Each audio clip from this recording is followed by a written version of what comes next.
خاون وی ما سبت کار نه دی کړی، نه نه نه بیا در سره کور نه کوم یو ځای څه کوتاهي به دې نن په بازار کې کړي ما پې خبره کړه، بس ما ته محسوسیږي تا نن څه خیانت کړی دی.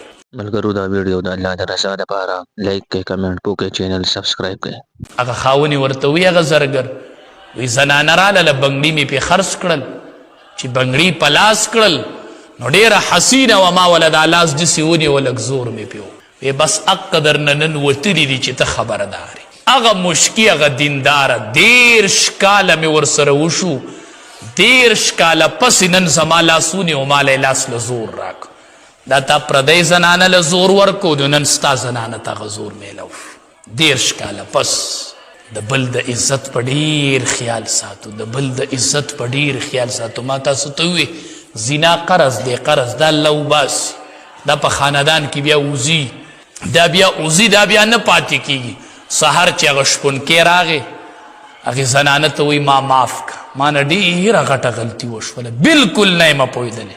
هغه ورته وایي دا ستا غلطي نه وه، دا زما خاون پرون د زنانه په لاس زور کړی او حقه زور زمونږ نه وویستل شو، دې کې ستا ګناه نه وه، دا ګناه زما د خاون.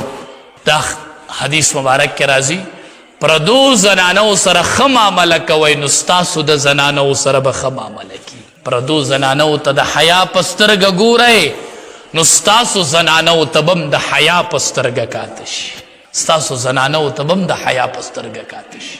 هغه تېنه معافي غواړي، دا ورته وایي ته ما معاف کړی، دا ستا کوتاهي نه وه، دا کوتاهي زمونږ وه، نن زما خاوند دا حرکت کړی، نن زما خاوند دا حرکت کړی. ډېر احتیاط په دې معامله کې کوو.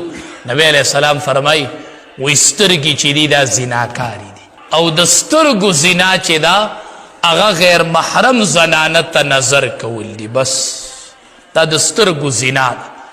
عبادت کې خوند نشته دی، منځ کوو او د منځ خوږوالی نه محسوسیږي، تلاوت کوو او د تلاوت خوږوالی نه محسوسیږي، ځکه دا سترګې محفوظې نه دي نو دا د قرآن د تلاوت هغه خوند نشي اخیستلی.